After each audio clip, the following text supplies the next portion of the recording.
Y tan solo el anuncio del gravamen al acero, al aluminio, impactó en los mercados bursátiles y ya hay reacciones en diversos países. Veamos cuáles.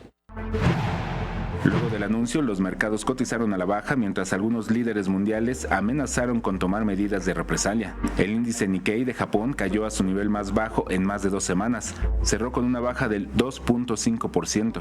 Por su parte, el índice Dow Jones registró una pérdida de 1.2% y el Standard & Poor's reportó una baja del 0.5%, mientras que el Nasdaq de un 0.2%. Las principales bolsas europeas abrieron este viernes a la baja, afectadas por las caídas de Wall Street y de las plazas asiáticas. Las reacciones de los gobiernos no se hicieron esperar. China expresó una grave preocupación sobre la aparente política comercial de Estados Unidos, pero no tuvo una respuesta inmediata al anuncio de Trump. El presidente de la Comisión Europea, Jean-Claude Juncker, censuró el plan comercial de Trump calificándolo como una evidente intervención para proteger a la industria estadounidense. Canadá advirtió que tomará medidas sensibles para proteger sus intereses comerciales y a sus trabajadores si se imponen restricciones a sus productos de acero y aluminio. La Asociación de Concesionarios de Automóviles de Estados Unidos señaló que los aranceles que plantea Trump aumentarán los precios sustancialmente.